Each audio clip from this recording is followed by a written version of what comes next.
Hello and welcome to the Money Street. In today's video we are going to explain what a mutual fund is. As you may already know, a mutual fund is a product offered to us by our bank or an independent entity to get a return on our savings. The money in mutual funds is invested in different assets depending on the risk we are willing to assume. Below we explain it in detail.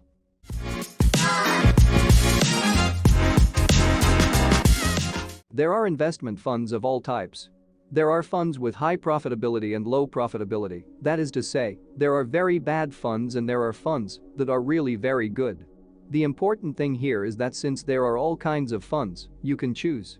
There are funds in which you assume a very high risk, such as those that invest in the stock market, which have movements in asset prices in exchange for being able to obtain more profitability in the future.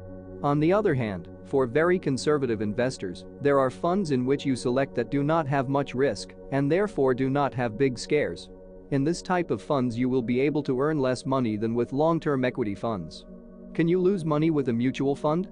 Yes, because the money in mutual funds, the money we put in the funds, is invested in the financial markets.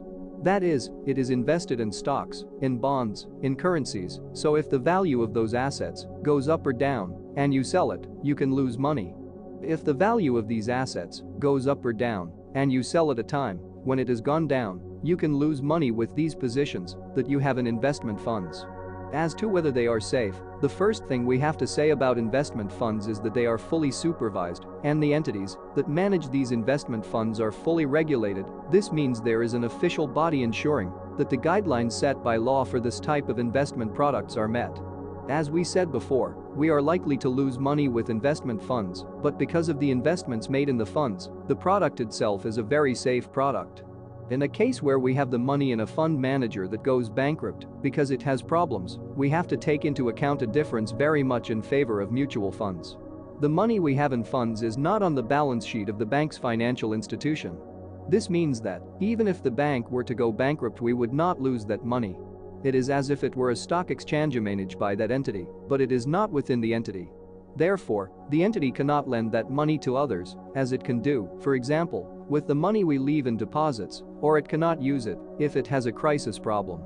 What would happen if there were a bankruptcy? In that case, the supervisor would appoint another fund manager to invest that money, but we would not lose any of the money invested. Then you might wonder who can invest in mutual funds. In answer to this, there are funds for all budgets.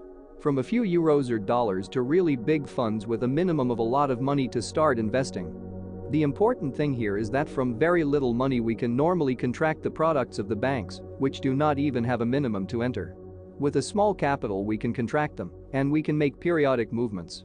It is true that there are other funds that may have a minimum of 5,000, 6,000 or 10,000, and this is normally informed in the conditions before contracting these products. On the other hand, the investment funds inform in which assets they invest the money.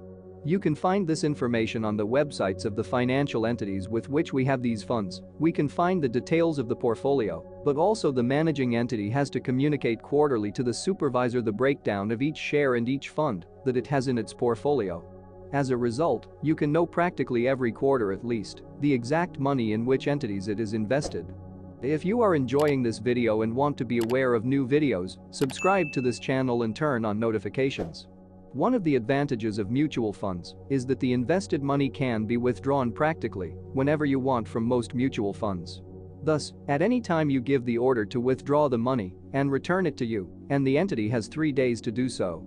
Normally the money arrives within 3 days, but you can request it at any time. There are some products that have very specific limitations for withdrawing the money. For example, there is a type of product called guaranteed funds.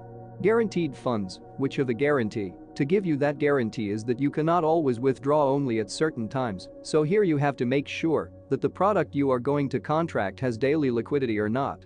Then there are other funds for very sophisticated investors that have stricter conditions. For example, they only let you ask for your money back once a month or quarterly, but most of them have daily liquidity.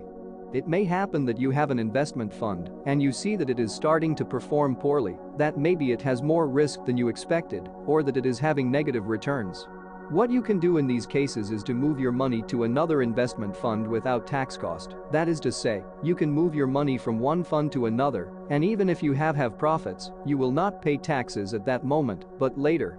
It is important to do this. We need to ensure that we have a good product, and if we do not have a good product, that to have the freedom to move our money from one product to another. The investment fund commissions are the price we pay for a professional, a management entity, to move our money and look for profitability. We do not like to pay very high prices for the goods we get unless they give us a very interesting profitability. So it is important to guarantee that the money we are investing has a good profitability, and then we are willing to pay a commission. However, the higher the commission, the lower the probability of having a satisfactory profitability, that our investment fund will do much better than the market. We must actively ensure that if our product has a high commission, it is historically achieving a better return. We must also bear in mind that there are more and more funds that are very cheap and that allow us to invest from a very low price in financial assets. Specifically, these funds are called index funds, which do the same as the stock market does. For example, the IBEX 35 index fund would do the same as the Spanish stock market does. It will never do better, and it will never do worse. It will simply replicate that behavior, but it does so with very low commissions. Although we're never going to have a product that's much better than the market, we're always going to have the profitability at least that the market offers and from very low costs. We leave you in the upper right corner a video dedicated to index funds.